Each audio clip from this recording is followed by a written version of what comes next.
This is California Civil Procedure Handbook, Rules, Selected Statutes and Cases, and Comparative Analysis, 2007 through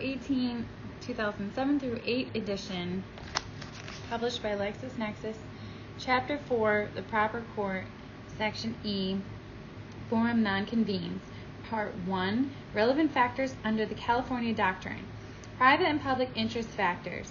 The California doctrine of forum non-convenes is virtually identical to the federal doctrine applied by the U.S. Supreme Court in Piper Aircraft Co. v. Reno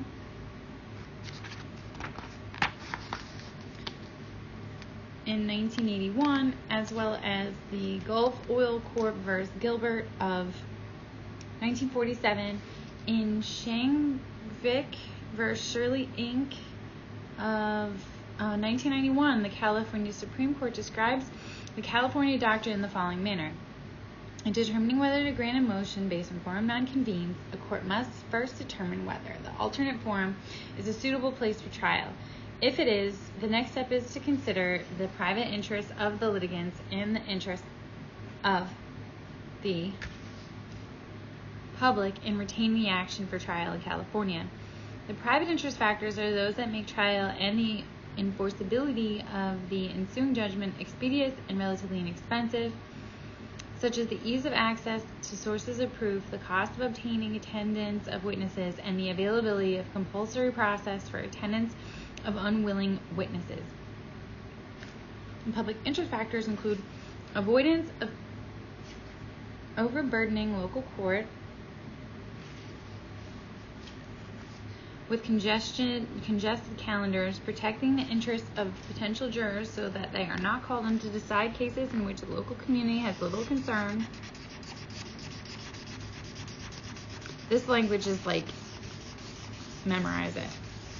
The public interest factors include avoidance of overburdening local courts with congested calendars, protecting the interests of potential jurors so that they are not called upon to decide cases in which the local community has little concern, and weighing the competing interests of California and the alternate jurisdiction in the litigation. And it cites Piper and Gulf. Like the federal doctrine, the possibility of an unfavorable change in the law is not accorded any weight in deciding a motion provided, however, that some remedy is afforded. Effect of plaintiff's residency.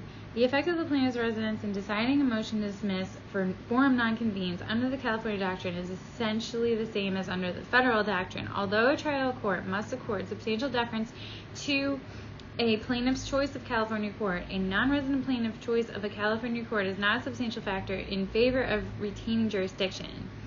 One area where the California and federal doctrines may differ over the treatment of a resident plaintiff when the defendant seeks a stay as opposed to a dismissal is discussed below.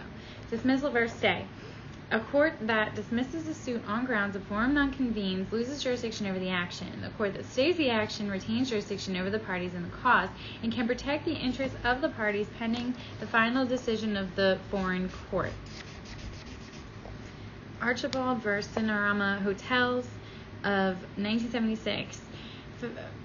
Several recent decisions have relied on the distinction between the dismissal of a stay and a stay to affirm a forum non-convene stay, even though the plaintiffs are California residents. See Berg v. MTC Electronic Technologies in 1998, Century Indemnity Co. v. Bank of America in 1987. Other cases have found this distinction relevant to the threshold issue of whether there is a suitable alternative forum. Hansen v. Owens Corning Fiberlaf Co. Of 1986, the moving party seeking a forum non-convene stay not required to show all defendants are subject to personal jurisdiction in a particular alternative forum. American Semwood Co. v. American Home Assurance Co.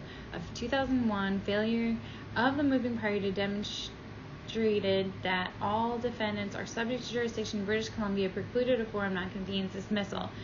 Hansen was inopposite because the moving party only sought a stay. End of section forum non-convenes of Chapter 4, The Proper Court.